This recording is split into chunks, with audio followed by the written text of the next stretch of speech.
नमस्कार ना YouTube family, माझ्या मिनी ब्लॉगमध्ये तुमचं सगळ्यांचं स्वागत आहे. तर आमच्या इकडे ना एवढा पाऊस चालू आहे जोराचा आणि एवढं आभाळ आलेले खूप.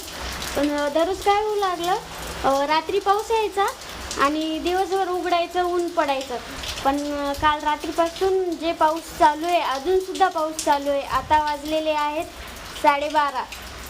पण रात्रीपासून पाऊस चालू आहे आणि गरजायले पण, विजा पण, सगळं खूप. चला तुम्हाला दाखवते मी. बघा इथे छत, बघा किती गरजायले. तुम्हाला आवाज येत असेल. मध्ये मध्ये गरजते पण आणि विजा पण.